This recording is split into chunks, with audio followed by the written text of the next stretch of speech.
Welcome to the Manual Channel. I'm your host, Dan Gall, and we have an absolutely amazing guest today, Ollie Palmer, the football star from Wrexham's Red Dragons. He's here he's not here in the States yet, but he's getting ready to crush Chelsea. But before we dive in, don't forget to smash that like button and subscribe. And with that, let's go. Ollie, thanks for joining us today. Thanks for having me, Dan. How are you? I'm doing great. How are you doing? I'm doing good. I'm doing good. I'm looking forward to getting out to the States. Been a couple of weeks preparations. Tough. Preseason's always tough, but it feels like it's been extra tough. We've obviously gone up a league and a little bit tired, but apart from that, looking forward to getting over there and start getting some game time. Oh, for sure. You know what? You mentioned tired, and I'm going to throw this question in real quick. Uh, what do you do with all this travel to kind of stay in top condition? Jet lag, physical fitness. Do you have any special routines? I think it's just about being as professional as you can be. It's part and parcel of the job, and you just got to look after yourself day and night and make sure you recover properly after each session, and prepare for games. Obviously, you don't want to get any silly injuries if you like. Sometimes things happen unexpectedly, but yeah, it's just about being professional. Of course, enjoying the experience, and it's always great when you meet a wider audience like the American and Canadian fans that we now have. So, I'm sure it'll be a fantastic 2 weeks, and looking forward to it. I'm looking forward to it too. And watching, have you played a friendly match like again, like Chelsea before in the past, or is this part of like being, upgraded into the next league? No, no, no. It's quite common to play pre-season friendlies against all levels of competition. So played numerous Premier League clubs in competition and in friendlies before. But it's always great to obviously play these teams and really test yourselves against the best footballers in the world. For sure. And it sounds like it's always challenging, I'm sure, as well. Part of this ride and journey that you've had obviously started at some point. Was that when you were a child? How did you start your journey into football? It was just something that I always loved, and I always wanted to be a professional footballer, something that I dreamt about. And from a young age, it always seemed like it was something that was a million miles away, but never impossible to do. But I always, it was another world to, how I grew up. And I just had this dream and I just worked hard every day. I didn't grow up in an academy. I never set foot in an academy before turning professional. So it was just a case of working hard, grinding away, grassroots football, and kind of believing in myself, and found a pathway in, and loved every minute of it. A lot of grit there, right? Yeah, I needed to because everyone was telling me that it wasn't going to happen. Um, Friends, family members, teachers, and it was just a bit of a silly dream. So I'm quite proud of what I've done in my footballing career. It's not overly astonishing, but it's something, pathway that I took into football. I'm proud of the journey that I've had and the career that I've had up to date. And, since being at Wrexham, it's been even more enjoyable and I've loved every minute of it. Yeah, man. I mean, it sounds astounding, right? Like the pool of people that make it to where you are today is so small, right? And there's a lot of challenges along the way. Sounds like part of that is not listening to the non-believers. What are some other big challenges that you've faced that you've overcome? Being at clubs where one club in particular where you're not valued, appreciated, don't fit into the dressing room, not really accepted by the fans, and then living away from home from quite a young age is was a tough experience. And but again, I always try and see things as learning curves and what can you learn, how can you grow, how can you build from the experiences that you have, bad and good. So it's not always been sunny, sunshine and rainbows and smiling faces, but you've got to go. Everyone goes through these types of experiences in all walks of life, and sometimes they get the better of you, and sometimes they don't. But I think if you can kind of always keep believing in yourself and remain consistent, keep working hard, fortunes, will turn for the better at some point, and good things will come. Keep your head down, grind that grit, right? And 100%, and that's kind of what sums me up as a player. Hardworking, gritty, determined, battling centre forward. You know, can chip in with the odd goal or two. So I think I kind of play the way I grew up. So You've done an amazing job, and I think that probably spills over into other areas of your life. I want to call out the fact that you've received a lot of attention with your style, and you have a clothing brand now, WXM Clothing. Congrats on that, by the way, and becoming an yeah, I've got entrepreneur. it on. I noticed that. I noticed that. They look great. Like, how Yeah. how has your fashion and grooming evolved over the years as you started, like, from a footballer to now, like you've got your own clothing brand, you're being influenced by things. How has that changed over the years? I didn't set up the clothing brand for any other reason than I was moving away from home and I was going to be up in Wrexham whilst my family were in London, and I wanted to use my time wisely. And I'd always wanted a separate clothing brand, so why not? And it's been an unbelievable experience. Done over our 5,000th order. We sell around the world, and it's been lots of ups and downs. There's been lots of failures. There's been lots of successes, but ultimately, I've finally nearly 2 years in, and we've built an amazing clothing brand.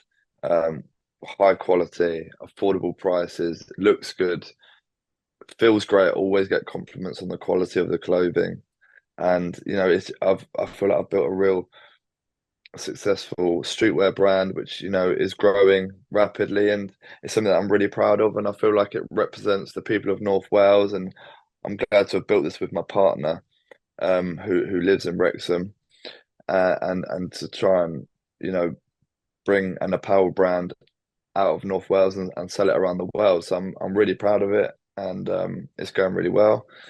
And as you mentioned about other brands and opportunities, obviously since playing for Wrexham, that has happened, not just for myself and other players. And I've just signed a brand deal with American Crew, which just kind of fitted really. I had a few things that I was turning down. Didn't really want to do. It didn't really quite feel right. And when American Crew came in, I've I'm quite fussy with my hair, um, and it just kind of fit. And they actually sent me the products first, and this isn't a PR stunt, honestly. They sent me the products, said try it out, let us know what you think, and I fell in love with American Crew's Matt Clay. And for anyone who doesn't know which one the Matt Clay is, it's the orange one. And it's so good. I was using it on holiday, use it in the evening. Oh no, wake up the next morning looking exactly the same. And I was like, this is perfect. Don't even have to have a shower. You know, I was still look fresh. Uh, So when they then said after that, would I be interested in, doing a brand deal with them and working alongside them? I said, absolutely. Love the product, so why not? so, do you? So, I love this. Do you have any grooming tips or routines besides putting some paste in the hair and then waking up the next day and going? What are some other grooming tips or routines you can give people? I've made myself smell like a right smelly so-and-so, haven't I? I do shower in the mornings, just sometimes on holiday when you don't have to. Um, no, the beard oil's great. I'm a beard fan, so I like to have a clean look. Sometimes, I'll be honest, I can get a little bit of dandruff in my beard from time to time. Don't know why. It doesn't happen in my hair. But since using the products, the beard cleaning oils and shampoos are fantastic. So it's great. They've got something for everyone. I'm not sure what they can do for your hair on your head, but I'm They sure got magic. there They got must some. be. I need some hair tonic. I need to grow some of this stuff out, man. But they've definitely got some great beard oils for you. So yeah, you should definitely check them out. Thanks, man. I feel like it went away here and it just all of a sudden exploded down on my chin. I don't know what happened. Hey, listen, I think it works. When I go bald one day, I will keep my beard because I think it's a great look. Oh, thanks, man. Yeah, Suits you. I It love it suits too. you. Yeah, thank Good. you. My biggest problem is dryness. So like beard oil really helps me a ton. And Yeah. if I don't use No, it, then the American Crew beard always great, genuinely. Um, the biggest thing for me though was the hair product that genuinely, I've changed so many different hair products over the years, but no matter what happens now with American Crew, they'll always have a customer in me with the Matt Clay. So yeah, no, I'm really happy to be honest. Well, congratulations on that as well. Your hair looks fantastic. And Thank you. you gone from, amazing football player, still, working hard there. You're an entrepreneur now. And obviously you're being asked a lot about this currently is, the cameo in Deadpool, elephant in the room. But I just want to know, I'm not going to ask you like, can you tell me more about it? Because I'm sure you're probably still under embargo, but how did it come about? I don't know what's what and what's been said and what's been confirmed and stuff like that, but in a nutshell, what I can say is Ryan is very inclusive. He's a very inclusive person in how he works, how he creates his magic. I haven't actually seen the film yet, but I'm sure he's done that in more ways than one. Some people may have tiny little cameos, and some people may have slightly bigger cameos, appearances, acting roles, all across his networking range. And he tells great stories. He's extremely intelligent. He's dedicated. He's so hardworking. Um, I accidentally messaged him. No, I accidentally FaceTimed him once. I think it was morning for me, 8 a.m. I was in Vegas and he picked up. I think it must have been like 4 a.m. I was drunk and I was with a couple of my teammates and he picked up FaceTime and he was in the office. And we were just chatting and catching up about how the end of season trip was going. You just think, shit, I shouldn't have called him, but what the hell is he doing up at these hours? I actually don't know when he sleeps. So yeah, he's a hardworking individual and he tells great stories and he's made many fantastic movies. So I'm looking forward to watching it. Like I very much enjoyed Deadpool 1 and Deadpool 2. I actually wasn't a huge Marvel fan. I'm still not a huge Marvel fan. I haven't seen the Batmans, the Supermans and films like that, but I did watch Deadpool 1 about 4 years ago, with my wife and kids and sorry, not my kids. I watched it with my wife's family. One evening we instantly watched Deadpool 2 straight after. So yeah, really enjoyed it, and I'm looking forward to the third one. Yeah, Deadpool's kind of like it's got that magic formula that's great for adults because there's humor, you've got really good action. I'm curious, I kind of have a weird feeling that you're gonna die a horrible way, but Ryan will make it Oh funny. no, it's nothing. It's nothing like I said, tiny tinsy weeny. Like I said, some people will have tiny small. You might if you blink, you might miss me. Oh, you know what I just saw today, which was kind of funny. Britain's ugliest dog cast as Ryan Reynolds' sidekick, a dog named Peggy. Have you seen this dog before? You heard I've about seen a this? lot of it on Ryan's socials. I think, yeah, I've seen a lot of. I think it's a really good looking dog. I don't know Right? what everyone's talking about. I think it's a really good looking dog. All he I, needs is a little bit of American Crew dog oil, and then we'll be cooking. That's right. So besides getting acting credits and entrepreneurialism, what are some other hobbies or interests that you have that people might be surprised to hear about? A really boring and generic answer. I'm so sorry, but I spend so much time traveling um, between home, Wrexham, working on my clothing brand, and spending time with my family. Um, I don't really get up to any other hobbies. Um, I train, I work hard for Wrexham, and then in my spare time, whilst I'm up here, I work on my clothing brand. I try to build it up, improve it from all areas, and then I go home and spend time with my family. Like enjoy taking my son to his football, my daughter to swimming. Um, and if I get any ounce of spare time, I'm generally just chilling out. It's nothing exciting. If I was to say what are my favorite hobbies to do, I love to go on long dog walks. The other sport I love to play is table tennis. Love playing table tennis. Um, so a lot of that is, a lot of time of mine is filled up with working, traveling, and family time. So um, it's not overly exciting for me, but I love what I do, and I'm very fortunate to have the job that I have. So yeah, I feel very grateful for that anyway. Yeah, the hobbies are like more unwinding instead of adding more kind of adrenaline or stress, things like that, right? Yeah. What's one thing from, outside of hobbies and interests that you feel like when you're doing these interviews or people come and talk to you, obviously you're asking a lot of, or you're answering a lot of football questions. What's one thing you feel like people don't ask you enough about? Do you know what? You've done it already. I think you've done it already, and fair play to you. They don't ask you what have you struggled with, what have you found hard. Everything's always built up to be glamorous and like everything's rosy and plain sailing and it's easy and life it's not, I'm just gonna say like you have shit days, you have hard times, things are not going well, you have injuries, you're out the team, you might have bad periods of form. I miss being away from my family, just shitty little things like I just had 2 months off the summer and I come back to work and on the Tuesday, the second day of being in, it's my kids' sports days. You think I'm missing this and it could have been done. It changes every year, and it's like I have to go and miss the sports day, which sport for me and my family is a big part of our home. So I was gutted to miss out on that. And, the kids were sad that I wasn't there, but it's part and parcel of the job. We miss out on lots of things, birthdays, Christmases, very normal.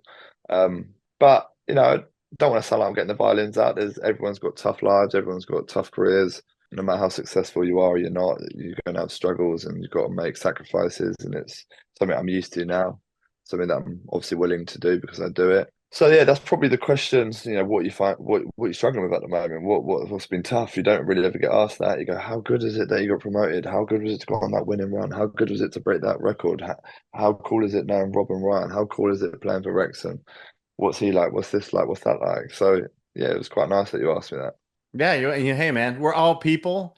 It connects us, right? Like we all have our trials, tribulations. I see you as, another person sitting on the other side of this camera, and that's I feel like how respect is really made is being able to connect as humans, right?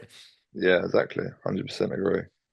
I want to real my last stuff is going to be like rapid fire questions. So like if you could just answer the first thing in your head Mm. and it's just super I simple. get in trouble for that a lot because I say what's on my Oh mind no. way too much.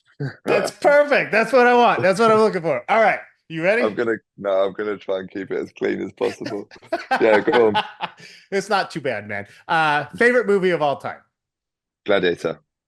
Oh, I love that. New movie coming Can't out. wait for Gladiator. I can't wait. I know, right? Rapid fire. Stop. Keep going. Let's go. If you could have dinner with three people, dead or alive, who would they be? My wife and two kids. What's your go-to comfort food? Japanese. Favorite place you've traveled to? Turks and Caicos, Park Island. Uh, Beautiful.